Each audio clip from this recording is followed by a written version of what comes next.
Is up, everybody? Good morning. Yes, good morning. 9:30 a.m. Eastern. We're here. Live Q&A. DraftKings MMA DFS picks, line of advice. UFC 280, the card we've all been waiting for. Islam Makhachev, Charles Oliveira, Piotr Yan, Sean O'Malley, Aljamain Sterling, TJ Dillashaw. Yes, it's all happening here in Abu Dhabi. And we're here to give you everything you need. Live Q&A. Normally we do these pre-recorded videos on Friday evenings, but figured it's an early start time. It's a pay-per-view, and we need to answer your questions, talk to you live. So here we are. Again, best bets, picks, line of advice, everything you need. I'm Brian Jester, co-founder here at Occupy Fantasy, joined by Jake the Snake, owner of MMADFS.com at DFS_MMA on Twitter. Jake, what's up, bro? Hold on, man. Fun card. I'm excited for it, man. How you doing? Dude, I'm excited too. And we've been waiting for this one for a long time. I don't think that in our anticipation, we realized that it would be a 10:30 a.m. start, which obviously changes a lot of content for us and then lineup building too. Yeah, man. Definitely a challenge when you lose, normally working all day Saturday up until the slate. That's all gone.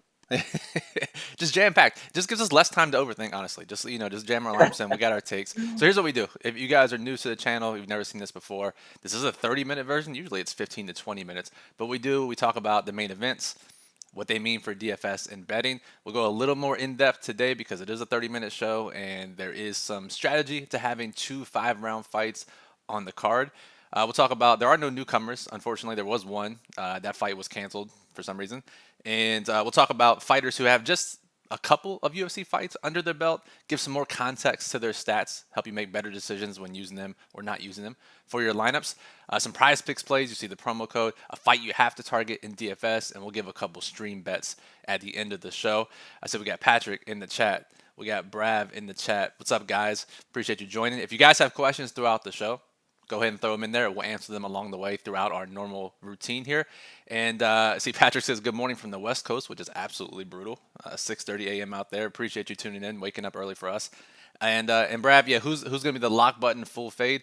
We got you. We'll talk about that here in a second. You'll find out very early in the show because as I tweeted out, Jake, I teased that I believe it's the easiest fade on the card. We'll talk about who it is specifically. But before we get to that, I do want to say that you and I, despite having pretty different uh, angles when it comes to UFC DFS and UFC betting. We're on the same page on pretty much every single fight this week, except for maybe one, which doesn't happen that often. Yeah, man. That's pretty rare. So we'll either win together or lose together today. I like it. I like it. So let's jump into it, right? So we have two 5-rounders on the card. We have Makhachev versus Charles Oliveira. We have Aljamain Sterling versus TJ Dillashaw. Before we get into the individual matchups, Jake, when we have two 5-round fights on the card, again, there are 12 fights now. Two were canceled. When we have 12 fights, two of them are 5-rounders. What's the general strategy, FanDuel and DraftKings? We'll focus more on DraftKings because the FanDuel contests are so small this week. But just general strategy when we see two 5-rounders and what it means. Yeah, I mean, in general, it means the field is going to play two 5-rounders. So right off the bat, the easy leverage move is to only play one. And if you look at the last 9 slates where we've had two 5-rounders, there's only been 3 where two 5-round fighters have ended up in the winning lineup. So not only do you get leverage on the field, it actually wins far more often than it doesn't to not play two 5-round fighters. Which is the best of both worlds, right? Normally we're playing small percentage leverages, but when you have the most likely chance and people don't play it, that's the way to go. Just really quickly, we're not gonna go in depth, but if you had to fade one of the fights, if you had to pick right now, which fight would not be optimal? You look at 4 p.m. whatever time it ends, and you're like, okay, this 5-rounder is not gonna be in the optimal. It's gonna be the other one. Yeah, I mean, for me, it's pretty easy. It's going to be the Makhachev Oliveira fight. Okay, fair enough, fair enough. So let's jump into these, and let's start with the co-main, the bantamweight title, Aljamain Sterling, TJ Dillashaw. Obviously, Jake here.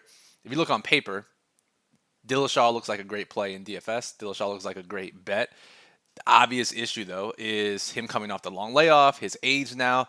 So just walk me through how you're thinking about this fight. Yeah, I think that Dillashaw, I mean, like you said on paper, he looks like a great play. Always scores well when he wins. Obviously, he has lots of red flags. He's coming off a long layoff. He just had knee surgery. He's 36 years old. The guy has one fight since 2019 because he had a 2-year PED suspension. And And it's hard if you just look at his last fight, it's hard to know where he's at right now because he blew his knee out in the first round. So I mean, arguably he could have lost that fight. A lot of people thought Sandhagen won that fight, which I think is a fair assessment. It was a really close fight, but it's just hard to evaluate TJ because we've seen him once in the last 3 years, and for 4 rounds of that, he was fighting on a blown out knee. So it's kind of hard to know where he's at. He shot for a ton of takedowns in that fight, maybe because his knee was compromised. I mean, who knows? But he didn't look completely terrible. I mean, he beat Corey Sandhagen in a fight that, pretty much stayed on the feet. So I think that he's a pretty interesting play. I think the most interesting thing about Dillashaw is the guy was a former D1 college wrestler, so he's going against a grappler in Sterling. Dillashaw has been controlled for 85 seconds in 212 minutes of octagon time. I mean, just sheer insanity. Less than 1% of his UFC career has he been controlled for. Rock solid 86% takedown defense. And yeah, he's old. So, I mean, maybe those numbers are declining. We don't know because we haven't seen enough of him recently. But I think that inherently makes this a higher variance spot where he could look bad, or he could look like the TJ Dillashaw of old, where he does a great job and in the championship rounds really comes alive. And that's interesting because Aljamain Sterling, that's where he struggles in rounds 4 and 5. So from a matchup perspective, I think it's a really tough matchup for Sterling, and I think it's a good matchup for Dillashaw, and the fact that good shot he can take over in the championship rounds. That's fair. And I think, because of the red flags, because of the on-paper matchup, it's probably fair if you're playing multiple lineups to have exposure to both sides in this one, right? Yeah, I think so. I mean, especially because it's a high variance spot. Like if TJ looks bad because he's old, then yeah, you're going to need Aljo. And if TJ looks like the TJ of old, then you're going to want TJ. So I mean, the high variance nature makes it harder to only play one side. And both guys are pretty reasonably priced. Obviously, TJ's price is a dog, but even Aljo is not that expensive. So what we expect to be a longer fight, lots of volume, probably less takedowns based on the fact that TJ Dillashaw is really good takedown defense and Aljo is really good grappling, could turn into a high volume brawl. So yeah, I mean, I think that you're going to want one side of this, and it's hard to go all in on one guy, I would say. As opposed to the other 5-round fight, which, as I teased, I think is one of the easiest fades in my opinion, despite recent success with this guy in my lineup. And you and I were on the same page as early as Monday or Tuesday on this one, but I'm of the opinion that Charles Oliveira is the easiest fade on the card today in DFS, and I'm actually playing 0% Jake in all of my lineups in small field, super small field, large field 150, full fade of Oliveira, which I rarely do. But because you and I are on the same page, you know why we have the same reasoning. But give us the rundown, really how you think the fight plays out and why we think Oliveira is one of the worst plays from an ownership leverage standpoint today. Yeah, I mean, let's start by looking at his ownership. I mean, he's projected to be like 42% owned, and you look at his round 1 implied win percentage, 12%. His inside the distance line, 29%, significantly lower than his projected ownership. Then you look at his past scoring. When the guy gets past the second round, third round sub 69 points, third round sub 94 points. Generally not putting up big scores past the second round.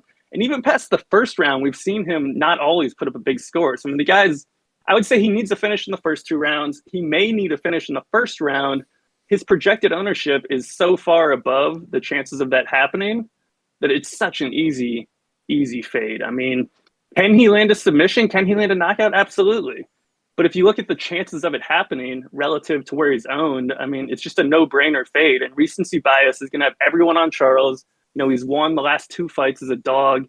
Toughest matchup of his career. I mean, Makhachev holds the all-time record for fewest strikes absorbed, 0.84. The guy just never gets touched. I mean, could Charles change that? Sure. I mean, if it was a fact that Makhachev was going to win, then everyone would just play Makhachev. Right. I mean, this is a numbers game, and Makhachev is the worst matchup you could ask for Charles. I mean, no one takes him down. I think the only reason, I think you mentioned this earlier in the week, the only reason people are really optimistic in Oliveira, Makhachev has been knocked out in the first round and his 1 career loss. I mean, that's still in everyone's brain there. And, Charles' striking has looked great. He moved to Chucha Box in 2018.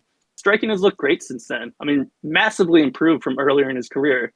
So, yeah, I mean, he will have the advantage on the feet. So, I mean, Islam does kind of have a narrow path to victory where he needs to take Charles down. He needs to control him, wear him out, and not get submitted. So, I mean, you could argue that's a narrow path, but that's also what Makhachev excels at in every fight he's ever been in. Yeah, it's a narrow path, but he's really good at that narrow path. So, and Right. the thing here is right, like, you know, if Oliveira gets a round one KO, round two KO, gets the knockdown, he's probably going to be optimal. But there's also a really good chance if he wins early, it's due to a submission off his back, whether guillotine or whatever, however you want to look at this, right? Triangle, whatever you want to look at. And if that's the case, that's not going to score as well in DFS either because he doesn't get the knockdown, he doesn't get the takedown, right? And if he scores 90 or 70 something in the round two win, yes, that's still a decent score for an underdog, but on the slate, that could very well not be optimal. So not only does he have to get this early victory, he also has to get some added stats to it, and other dogs have to fail. And he's 40% owned, which is the perfect storm for me. Right.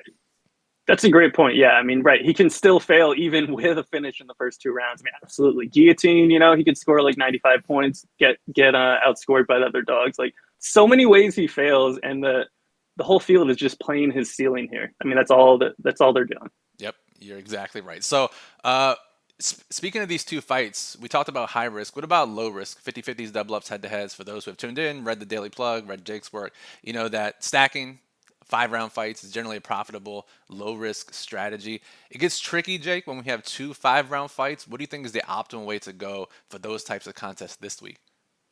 Yeah, so we've been looking at this more recently, and it seems pretty clear that the optimal play is to play 3 and not 4. You really don't want to start your low risk lineups with 2 losers, especially in fights where that loser has the potential to score like 10 points. Right. So it's pretty easy here. You play both favorites. You play Dillashaw for his floor. You play Makhachev, for his massive ceiling. Then you fill it in with 2 more spots. You just leave Charles out, man. You play the other 3 guys. A lot of people are going to play Oliveira in cash. So, I mean, immediately if he loses, you just leapfrog all those people. Exactly.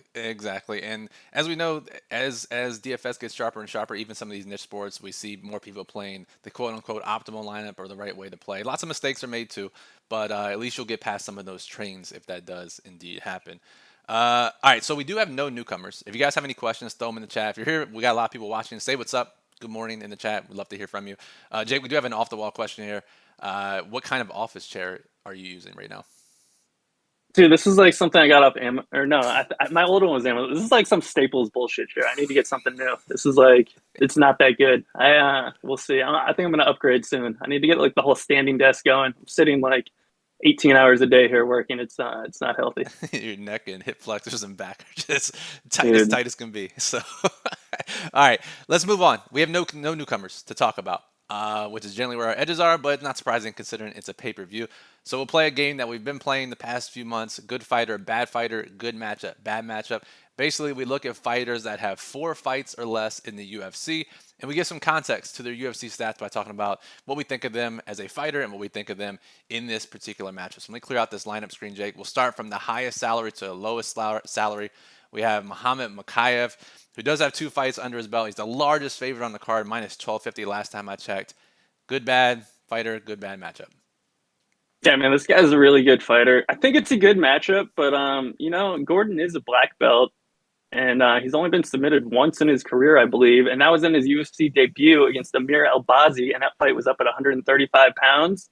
So I think it's a great matchup for Makhachev to land a million takedowns. I'm just not sure whether or not he's going to get the early submission, but we'll see. But either way, it's a good matchup for scoring, whether or not he gets a finish. For sure. And you like this one to go to decision too, at least at the odds, right? At the odds, I mean, you look at like the round 1 odds were like plus 110 to end in round 1, which like basically all of Gordon's fights do. And the decision line was plus 240. I think it's probably closer to a coin flip. I think there's still a good chance it ends in round 1. But if it doesn't, I think we could definitely see just kind of a grind it out on the mat decision for Makhachev. So, I mean, at plus 240, I'm going to take that one there. Fair enough. We do have a question about the lineup builder, Jake, which I'll ask you because we have different approaches, but I think we're on the same page here. And Brav says, when setting your low, mid, and high ownership, I assume, custom rules in the builder, do you set a min and max for each category? How do you generally handle it? Yeah, I do. I figure out all my exact exposures and I kind of bracket it, give it like a couple percent give or take to let the builder do its thing. But yeah, man, I always set the min and max for every single fighter. Yeah, I'm with you there too. And if he's talking about custom rules specific, like min to fighters under X% ownership, yeah, I'm doing that as well. Oh, okay, yeah. Me too. But you do that too, right? Yeah. Okay. Andrew says, with the slate getting smaller by the week, are you looking to leave more salary on the table? Yeah, this is always a question, Jake, especially with 12 fights now, which is kind of the normal sweet spot where you can leave some salary. We do see a decent amount of full salary. What are you thinking as far as salary on the table this week for the largest contest on DraftKings? So I think it really depends on what you're doing with the rest of your lineup. I think if you play 2 5 round fighters, absolutely you should leave more salary left over. I think if you only play 1 5 round fighter, you can get away with using more salary. If you add some low owned fighters and play 1 5 round fighter, then I think salary becomes far less of an issue. So you got to take it in context with what else you're doing in your lineup. For sure. That's a great way to explain it. Okay, moving on down in our good fighter, bad fighter game. Let's see. She has 5 fights. Let's keep rolling. Arman Petrosian, just 2 fights under his belt. Thoughts? I think he's a bad fighter because he's one of the worst grapplers I've ever seen in my life. He's a good kickboxer, throws good kicks, dangerous striker, but bad fighter.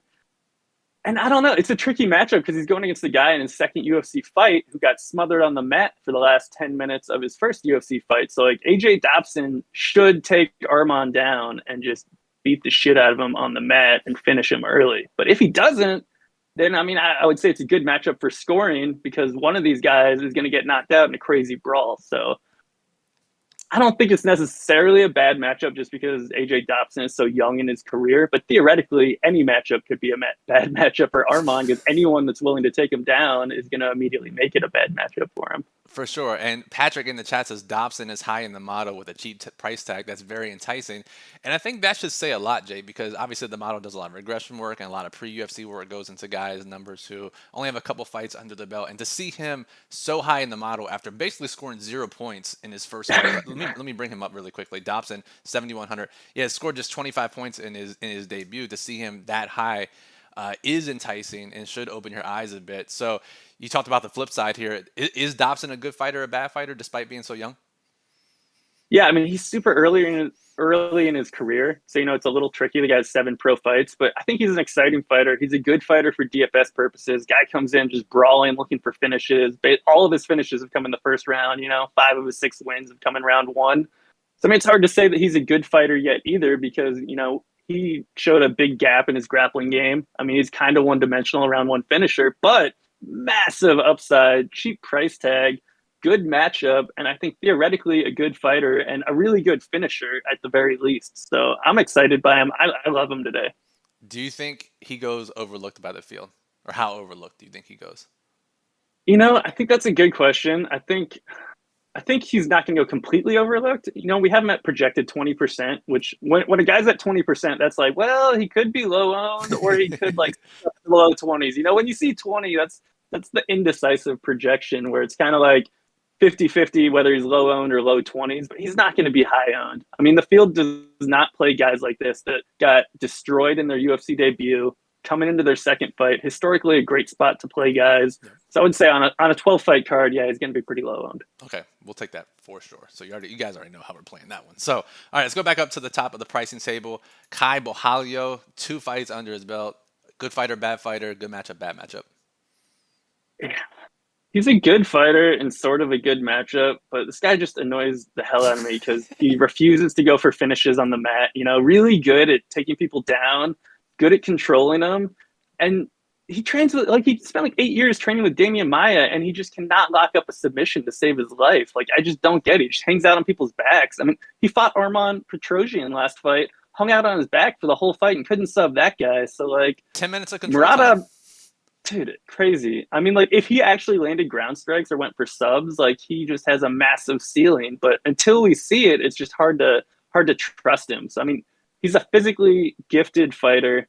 I just feel like he's not very smart, which ironically he's always hyping the fight nerds, but he has no finishing desires. Maybe that'll change. We've just seen back-to-back fights where he just held the back of his opponent for the entire fight. And even on the Contender Series, on his first fight on Contender Series, he didn't go for a finish. And it's definitely a trend with him of not going for finishes. So we'll see if he actually goes for it. Muradov got submitted by Gerald Mearshot in the second round of his last fight, hasn't fought for a while. The guy's primarily a striker, so theoretically it's a good matchup for Borrello if he actually pushes for a finish or at least goes for ground and pound. Just don't sit there and hug the guy's back for 15 minutes is all I'm asking.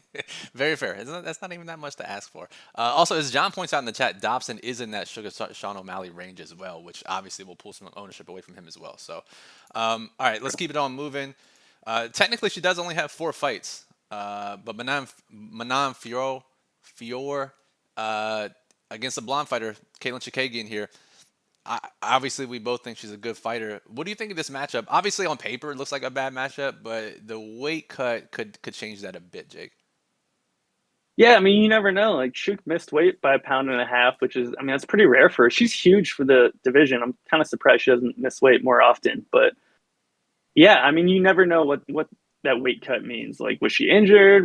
Did she just really struggle to hit it? Did she not try that hard? Was it the Abu Dhabi time? I mean, who knows? But it definitely makes it a higher variance spot, the fact that Chikagian missed weight, which makes Fioro, I still can't say her name right, Manon, that makes her more interesting. And obviously, Fior has a high floor. I mean, she's shown that through striking alone. Chikagian averages the 3rd most significant strikes absorbed on the slate at 4.26 per minute, which is encouraging for Fior's floor. And if she can get a late knockout, she could really have a sneaky finish. And if Chuk had a tough weight cut, then a late knockout is more likely. So I think that the field is going to be off Fior a little bit because she's coming off back-to-back decisions after that hot start in the UFC. And I mean, I think we have seen some limitations from her in terms of her finishing power as she's faced tougher opponents. She finished her first 2 opponents. Both of those, one of those was fighting up a weight class. The other one was not a UFC talent. So, I mean, it wasn't surprising she landed finishes there. She's shown she can finish low-level opponents, but Chikagian is the decision machine. So, I mean, the most likely outcome here is Fior wins a decision, scores like 85, 90 DraftKings points. Not going to be enough at her price, but she could get a finish. So, I mean, I think she has the upside and she has the floor. For sure. I mean, if we want to add variance to low-owned fighters, we'll take that every day of the week. Let's see. Nurmagomedov.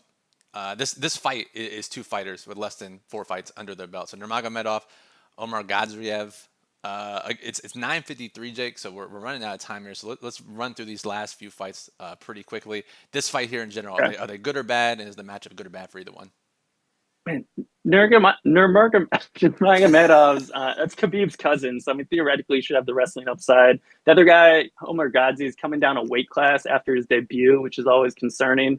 So I think that adds to Nurmagomedov's upside here. But historically, he hasn't been very impressive. Hasn't landed a finish since 2016. He's been finished in all of his losses. So this is another high variance fight where if the weight cut's rough for Gadzhi, I think that adds to Abu's upside. And if it isn't rough for Gadzhi, then maybe Gadzhi's a good play here. But both these guys are sort of questionable talents in sort of interesting matchups because they're both Russian wrestlers. I mean, interesting narratives on both sides, right? We have Gadzhi moving down a weight class, but then we also have him facing an opponent in Gadzhi's second UFC fight, which is a great spot we normally target, against a guy who hasn't fought in more than a year. So lots of different narratives Right. how this could play out. So definitely high variance. Right. All right, let's keep on scrolling. I think we're almost there. Let's keep it going. I think that's it, right? Malcolm Gordon, I guess, is the last guy. He does have 4 fights, but I assume bad fight, right. bad matchup. Yeah, I think so. Even though he's won 2 in a row, kind of a fluky win in his last one with the elbow injury. Before that, fought fraudulent Francis Figueiredo. So yeah, on point. Yeah, I think that's a fraudulent, Gordon right there. So bad fighter, bad matchup. Okay, fair enough. All right, guys, it is 9:55. We're here, or 9:54. We have 6 more minutes. If you have any final questions, get them into the chat now. We'll rapid fire them here at the end of the show. Until we get those questions, we'll go for it here. Prize Picks play, Jake. You see the promo code if you guys are watching, 100% deposit match bonus. They'll still take in prop bets this morning. Prop parlays, lots of soft lines over there. Use code OCCUPY to sign up to get that 100% deposit match bonus up to $100. Jake, which line stood out to you most today, or lines?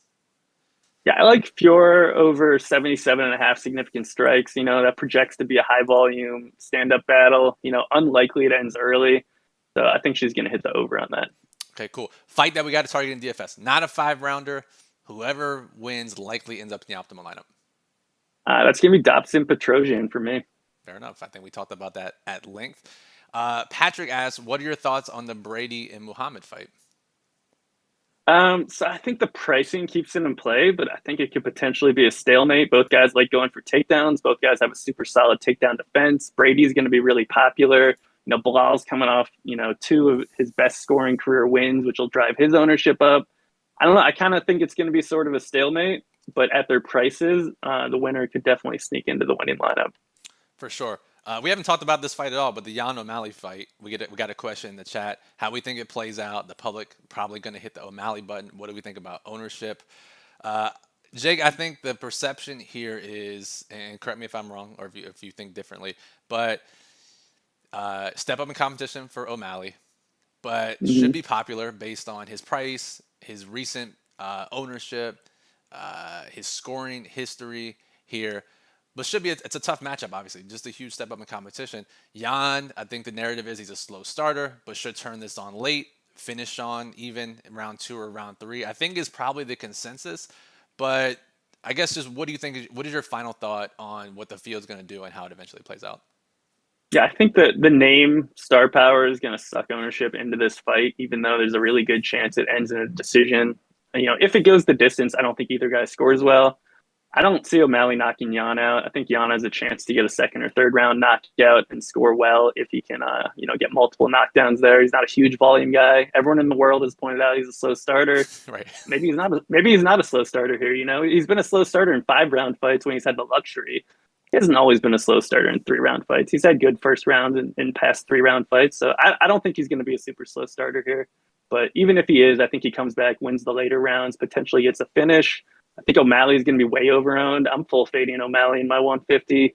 And I think Jan, he could go either way. He's either going to score like 75 in a decision or score like 110 in a second or third round knockout. Yeah, that's the toughest one for me, right? Jan, the floor is so low. And the floor is pretty likely, just in this matchup in general, despite the step in competition. But if he hits the ceiling, those are the numbers that you have to play with on this card. All right, 3 minutes left. Let's talk about some bets really quickly, Jake. I wanted to take for our stream parlay where I pick a side, you pick a side, we parlay it together. We actually hit a couple here lately. I was gonna go with Islam in a win and over 2.5 rounds, a little single game parlay. But the odds weren't great at some of the books we were looking at least the ones where you could find some bets that you liked. But if you want to bet that one, obviously we'd like that bet as well. But we talked about Dobson at length here, so I'll go Dobson finish in round 1. I think it's plus 650 or so, which is a great bet for me. What are some options that you're looking at for your side? Yeah, I think if you're going to go a 650 one, I should do a little bit of a safer one so that, if Dobson hits, I don't blow it with my long shot. So I'm going to go Rosa by decision. Rosa's fought to 5 straight decisions. Landsberg's fought to 6 straight. It'd be surprising if this ended early. I mean, maybe an elbow doctor stoppage or something. But I think Rosa negative 125 by decision when her money line is negative 400. I think that's a good bet, and that'll bring us to plus 1250 with Dobson round 1. Cool. Really quickly, we didn't talk about Hosa too much, but I think we both like her, right? Floor ceiling in this matchup. Yeah, absolutely. I mean, look at how she scored against Jocelyn Edwards. She scored like 109 DraftKings points in a grappling heavy affair there. I think she has a massive floor. I think her ceiling is probably going underlooked because she's coming off her first UFC loss against McMahon. Landsberg is 40 years old. This is going to be a clinch battle, but if Rosa can dominate the clinch battle, land a couple takedowns, and stay active in the clinch, she's got a really high ceiling here. I would say pretty much DraftKings specific based on control time and total strikes. Fair enough. What were some other bets that you were looking at for your like if we were going crazy and we were trying to buy some Lambos? I think Jan round 2 or round 3 KO at plus 600 is interesting. If you want to get crazy, I like Gamrot round 2 KO at plus 1700. If you pair that with Dobson round 1, then you're definitely printing. So there you go. We gave you guys some options. If you want some more best bets, you can check out the Daily Plug. Jake put his favorite bets that are still remaining in the Daily Plug. The link's in the description. It's still be 30 minutes to make your lineups, put in some bets. I guess you got all day to make some bets depending on when the fight starts. But in the Daily Plug, we highlight the top plays for today, lineup construction tips, everything you need to break down the card. The Occupy model is still up and running. That lineup builders as well. It's got projected ownership from Jake. It's got our OF index values that everyone can't get enough of. So go check it out after this video. Check out MMADFS.com where Jake does his work, the sheet where he writes up every single fight, betting and DFS perspectives. the archive, invaluable resource for checking out past slates. He also has some premium content, which helps you get ahead of the game, especially in the betting markets. So go check that out as well. Jake, any final thoughts on this card? I'm excited for it. Man, I think, take some hard stands and just be willing to lose if you really want to win. Yeah, I think that's good overall advice. So for Jay, you can follow him on Twitter at DFS_MMA. You can follow me at Brian Jesser FF. You can follow us at Occupy Fantasy. We know it's early. We appreciate you guys tuning in. It's a different schedule, but we always enjoy having you guys watching. We appreciate it for sure. If you're not already, make sure you subscribe to the channel. Get notified when we do these UFC videos every single week. If you're an NFL player, if you play NBA, we're doing pretty much daily videos for those sports as well. So subscribing will get you access to those. Give us a thumbs up if you like this content. Obviously helps the channel, but it also lets us know that you like these videos and we should continue to do them every single week of the year. And any questions, you only have 30 minutes left. So join our Discord server, occupyfantasy.com/Discord. We'd love to have you. Come sweat out the fights with us. We'll see you in there. So for Jake, I'm Brian. Thanks and enjoy UFC 280.